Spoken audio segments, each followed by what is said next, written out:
Can left and right-wing people ever meaningfully communicate with each other? And I'm wondering if you can comment a little bit about temperamentality and the differences therein. That's what they do in a democracy.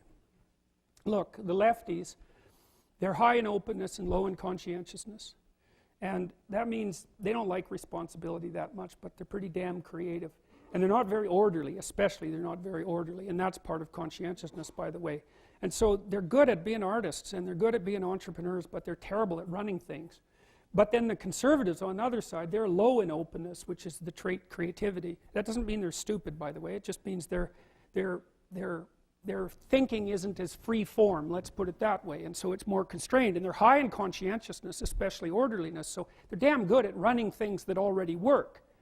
So you need the liberals. There wouldn't be high openness, low conscientiousness if there wasn't a niche for it. And you need the conservatives. And sometimes the liberals are right, the borders should be more open because that's their fundamental claim. And sometimes the conservatives are right, the borders between things should be more closed.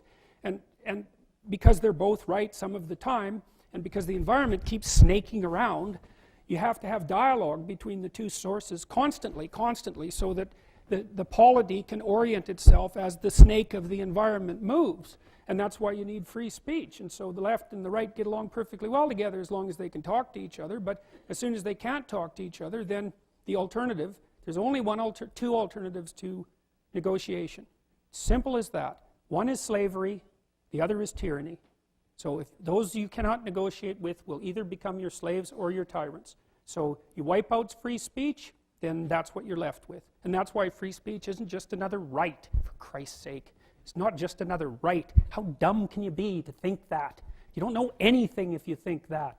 It's the mechanism by which people of different opinions talk instead of strangling each other.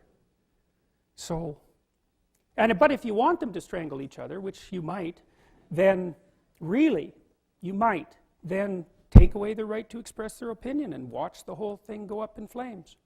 And go like this, because maybe that's what a big part of you wants. So